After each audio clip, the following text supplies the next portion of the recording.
Hello everyone, welcome back to my channel. So today we will start with General Elective Introduction to Indian Constitution Unit number 1. So सबसे पहले syllabus देख लेते हैं. So we are having 6 units in this subject. So सबसे पहले हम लोग unit number 1 को cover करेंगे इस वीडियो में and other units in upcoming videos. So subscribe to my channel to stay updated. So अब हम लोग start करते हैं. So our unit is Constitutional Antecedents and the Making of Constitution of India. Basically constitutional antecedents का मतलब होता है Indian constitution के हिस्टोरिकल रूट्स.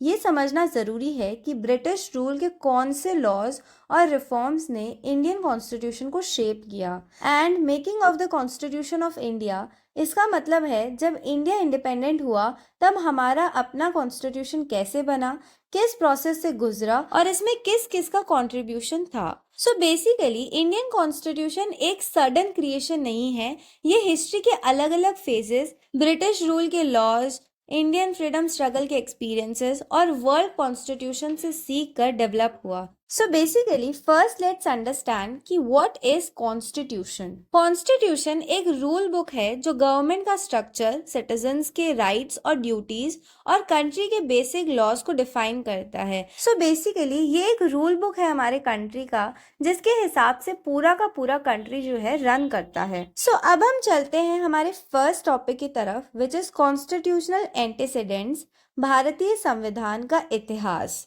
अगर एक स्ट्रॉन्ग बिल्डिंग बनानी हो तो सबसे पहले फाउंडेशन स्ट्रॉन्ग होना चाहिए. बिल्कुल वैसे ही इंडियन कॉन्स्टिट्यूशन भी एक लॉन्ग हिस्टोरिकल प्रोसेस का रिजल्ट है. हमारा कॉन्स्टिट्यूशन ब्रिटिश रूल के अलग अलग लॉज, रिफॉर्म्स और एक्सपीरियंसेस से डेवलप हुआ.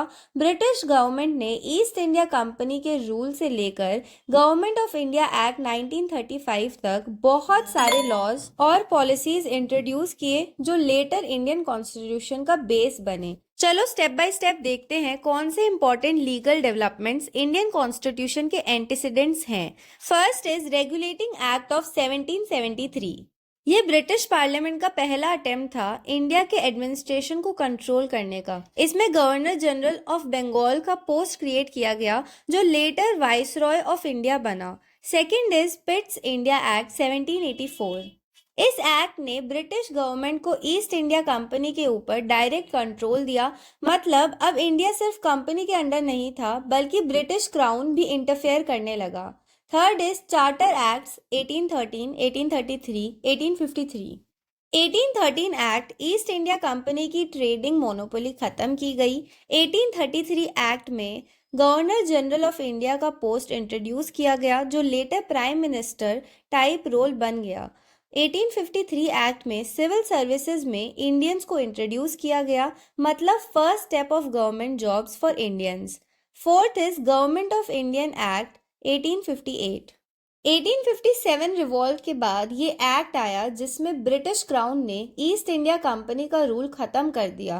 अब इंडिया डायरेक्ट ब्रिटिश गवर्नमेंट के अंडर आ गया और वाइसरॉय ऑफ इंडिया का पोस्ट क्रिएट किया गया. Fifth is Indian councils act 1861, 1892, 1909, Minto Morley reforms. First is 1861 act. इसमें पहली बार इंडियन रिप्रेजेंटेशन दी गई पर पावर ब्रिटिश के पास ही रही. सेकेंड इज 1892 एक्ट जिसमें लेजिस्लेटिव काउंसिल एक्सपैंड की गई. इंडियंस को थोड़ी और पार्टिसिपेशन मिली. 1909 एक्ट मिंटो मॉर्ले रिफॉर्म्स में मुस्लिम कम्युनिटी के लिए सेपरेट इलेक्टोरेट्स इंट्रोड्यूस किए गए जिससे लेटर कम्युनल डिविजन्स बढ़ने लगे. Sixth is government of India act 1919. Dyarchy system introduce किया. मतलब कुछ सब्जेक्ट्स ब्रिटिश कंट्रोल में और कुछ इंडियंस के कंट्रोल में दिए गए. प्रोविंशियल गवर्नमेंट में इंडियंस को थोड़ी पावर मिली पर फाइनल अथॉरिटी अब भी ब्रिटिश गवर्नर के पास थी. Seventh is government of India act 1935. ये एक्ट इंडियन कॉन्स्टिट्यूशन का बेस बना. फेडरल स्ट्रक्चर इंट्रोड्यूस किया गया. मतलब सेंट्रल और स्टेट गवर्नमेंट का डिवीजन. प्रोविंशियल ऑटोनॉमी दी गई. मतलब अब स्टेट को थोड़ी इंडिपेंडेंट डिसीजन मेकिंग पावर मिली. और फंडामेंटल राइट्स का कॉन्सेप्ट इंट्रोड्यूस किया गया जो लेटर इंडियन कॉन्स्टिट्यूशन में प्रॉपरली इंट्रोड्यूस किया गया है। सो बेसिकली ये सब क्यों इम्पॉर्टेंट है, जैसे एक स्टूडेंट का फाइनल एग्जाम होता है तो उसके पहले बहुत सारे टेस्ट और प्रैक्टिसेस होती हैं, बिल्कुल वैसे ही इंडियन कॉन्स्टिट्यूशन एक फाइनल डॉक्यूमेंट था जो इन सारे हिस्टोरिकल एक्सपीरियंसेस और एक्ट्स का रिजल्ट था। अगर ये सब एंटीसीडेंट्स ना होते तो इंडियन कॉन्स्टिट्यूशन एकदम स्क्रैच से बनाना बहुत डिफिकल्ट होता। ब्रिटिश लॉज के पॉजिटिव और नेगेटिव एस्पेक्ट्स को देखकर ही हमारे कॉन्स्टिट्यूशन मेकर्स ने एक बैलेंस्ड और इफेक्टिव कॉन्स्टिट्यूशन बनाया। So basically under constitutional antecedents हमने ये देखा कि इंडियन कॉन्स्टिट्यूशन एक सडन क्रिएशन नहीं था, बल्कि ये हिस्ट्री के अलग अलग लीगल डेवलपमेंट्स का रिजल्ट है। ब्रिटिश रूल के दौरान 1773 से 1935 तक जो भी लॉज और रिफॉर्म्स आए उन्होंने इंडिया के गवर्नेंस स्ट्रक्चर को शेप किया। पहले ब्रिटिश रूल प्योरली कमर्शियल था, ईस्ट इंडिया कंपनी फेज, फिर ग्रेजुअली एडमिनिस्ट्रेटिव कंट्रोल बढ़ता गया। 1858 के बाद ब्रिटिश क्राउन का डायरेक्ट रूल आया जिसमें इंडियंस को थोड़ा थोड़ा रिप्रेजेंटेशन मिलने लगा, पर रियल पावर ब्रिटिश गवर्नमेंट के पास ही रही। 1935 का गवर्नमेंट ऑफ इंडिया एक्ट एक टर्निंग पॉइंट था जिसमें फेडरल स्ट्रक्चर, प्रोविंशियल ऑटोनॉमी और फंडामेंटल राइट्स जैसे कॉन्सेप्ट्स आए जो लेटर इंडियन कॉन्स्टिट्यूशन का बेस बने। जैसे एक स्टूडेंट प्रैक्टिस टेस्ट देकर फाइनल एग्जाम्स की तैयारी करता है, वैसे ही ये सारे लीगल डेवलपमेंट्स एक फाउंडेशन बने जिससे इंडियन कॉन्स्टिट्यूशन का फाइनल डेवलपमेंट पॉसिबल हो सके। सो अब हम चलते हैं towards our next topic which is making of the constitution of India. India ने 15 अगस्त 1947 को इंडिपेंडेंस तो ले ली, लेकिन एक ऑर्गेनाइज्ड और डेमोक्रेटिक कंट्री बनाने के लिए एक स्ट्रॉन्ग कॉन्स्टिट्यूशन की जरूरत थी। एक ऐसी रूल बुक कि जो इंडिया की डाइवर्सिटी, हिस्ट्री और फ्यूचर एस्पिरेशंस को बैलेंस करे। इसी वजह से कॉन्स्टिट्यूएंट असेंबली का फॉर्मेशन किया गया जो इंडिया का अपना कॉन्स्टिट्यूशन लिखने वाली बॉडी थी। तो अब हम जानते हैं कॉन्स्टिट्यूएंट असेंबली के फॉर्मेशन के बारे में। कॉन्स्टिट्यूएंट असेंबली एक स्पेशल इलेक्टेड बॉडी थी जो कॉन्स्टिट्यूशन बनाने के लिए रिस्पॉन्सिबल थी। ये कैबिनेट मिशन प्लान 1946 के अंडर बनी थी और दिसंबर 1946 में अपना काम स्टार्ट किया। इसमें 389 मेंबर्स थे जिसमें से 296 ब्रिटिश इंडिया से और 93 प्रिंसली स्टेट से थे। डॉक्टर राजेंद्र प्रसाद को प्रेसिडेंट चेयरमैन बनाया गया और डॉक्टर भीमराव अंबेडकर को ड्राफ्टिंग कमेटी का चेयरमैन बनाया गया जो लेटर इंडियन कॉन्स्टिट्यूशन के चीफ आर्किटेक्ट बने। लेकिन पार्टीशन के बाद पाकिस्तान के मेंबर्स ने रिजाइन कर दिया और फाइनल कॉन्स्टिट्यूएंट असेंबली में 299 मेंबर्स बचे। इस असेंबली का मेन काम एक ऐसा कॉन्स्टिट्यूशन बनाना था जो इंडिपेंडेंट इंडिया के लिए सूटेबल हो। अब देखते हैं ड्राफ्टिंग प्रोसेस और इम्पोर्टेंट कमिटीज। कॉन्स्टिट्यूएंट असेंबली ने अलग अलग कमिटीज बनाई जो कॉन्स्टिट्यूशन के डिफरेंट एस्पेक्ट्स पे काम करे। इनमें से सबसे इम्पोर्टेंट थी ड्राफ्टिंग कमेटी जिसका लीडरशिप डॉक्टर B.R. अम्बेडकर के पास था। ड्राफ्टिंग कमेटी का काम असेंबली में होने वाले डिसीजंस को एक फाइनल स्ट्रक्चर्ड फॉर्म में लिखना था। ये 4 नवंबर 1947 को बनी और इसने 26 नवंबर 1949 को अपना फाइनल ड्राफ्ट प्रेजेंट किया। What were the important committees involved in it? First was Union Powers Committee, Jawaharlal Nehru, centre state power distribution के लिए। Second was fundamental rights committee, Sardar Vallabh Bhai Patel, citizens के बेसिक राइट्स डिफाइन करने के लिए। Third was state constitution committee, Nehru, states का governance structure decide करने के लिए। अब देखते हैं कॉन्स्टिट्यूएंट असेंबली डिबेट्स और डिस्कशंस। कॉन्स्टिट्यूएंट असेंबली में एक डेमोक्रेटिक और ओपन डिस्कशन प्रोसेस फॉलो किया गया। कॉन्स्टिट्यूशन लिखने में 2 years 11 months और 18 days लगे जिसमें 114 सेशंस हुए। असेंबली में अलग अलग पर्सपेक्टिव्स रखे गए और हर क्लॉज पे डिटेल डिस्कशन हुआ।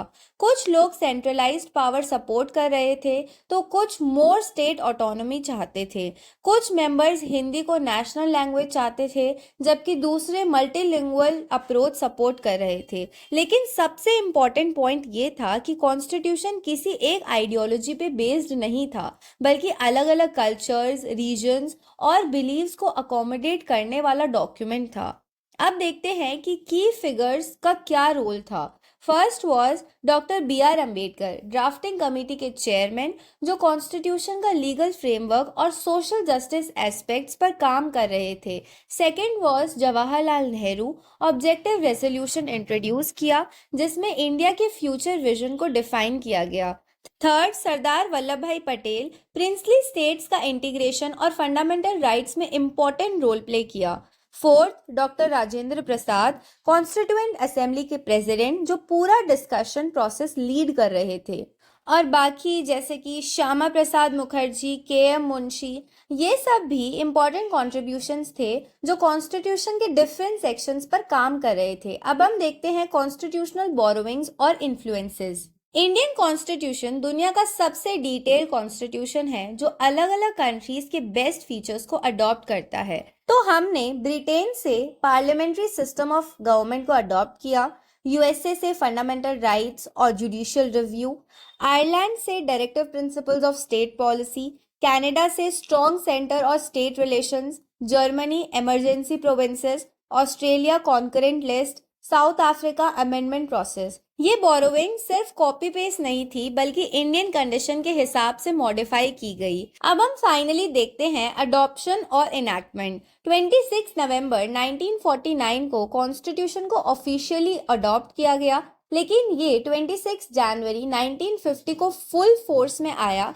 ये डेट इसीलिए चुनी गई क्योंकि 1930 में इस दिन पहला इंडिपेंडेंस डे, पूर्ण स्वराज डिक्लेरेशन ऑब्जर्व किया गया था। रिपब्लिक डे का सेलिब्रेशन इसीलिए होता है क्योंकि इसी दिन इंडिया ऑफिशियली एक सॉवरेन रिपब्लिक बना।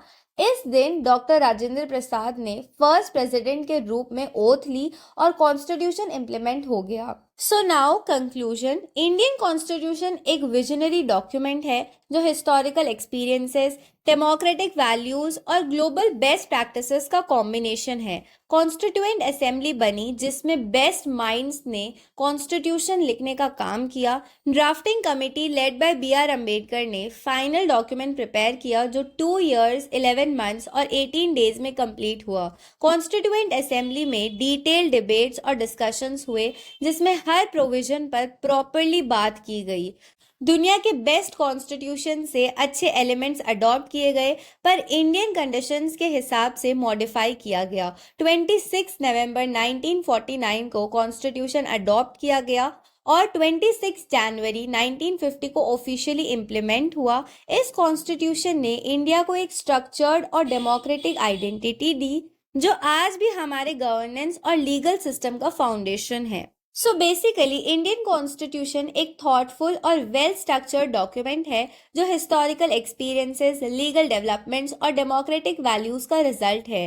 ब्रिटिश रूल के लॉज और रिफॉर्म्स ने इसकी फाउंडेशन बनाई और कॉन्स्टिट्यूएंट असेंबली के डिस्कशंस और डिबेट्स ने इसे एक इंक्लूसिव और बैलेंस फ्रेमवर्क दिया। ड्राफ्टिंग कमेटी, की फिगर्स और कॉन्स्टिट्यूशनल बोरोविंग्स ने इंश्योर किया कि ये सिर्फ एक लीगल डॉक्यूमेंट ना हो बल्कि एक डायनामिक और अडेप्टेबल गवर्नेंस मॉडल हो। 26 जनवरी 1950 को जब ये इनैक्ट हुआ तब इंडिया ऑफिशियली एक सॉवरेन डेमोक्रेटिक रिपब्लिक बन गया। आज भी इंडियन कॉन्स्टिट्यूशन एक गाइडिंग फोर्स है जो सिटीजन्स के राइट्स और गवर्नमेंट के ड्यूटीज को डिफाइन करता है। ये सिर्फ एक पास्ट का अचीवमेंट नहीं बल्कि फ्यूचर के डेवलपमेंट का रोड मैप भी है। So we have completed our unit number 1। I hope आपको सारी की सारी चीजें अच्छे से क्लियर हो गई होंगी। Still, if you have any doubts, feel free to ask me in the comment box. I will reply you as soon as possible. Thank you so much for watching and don't forget to subscribe to my channel.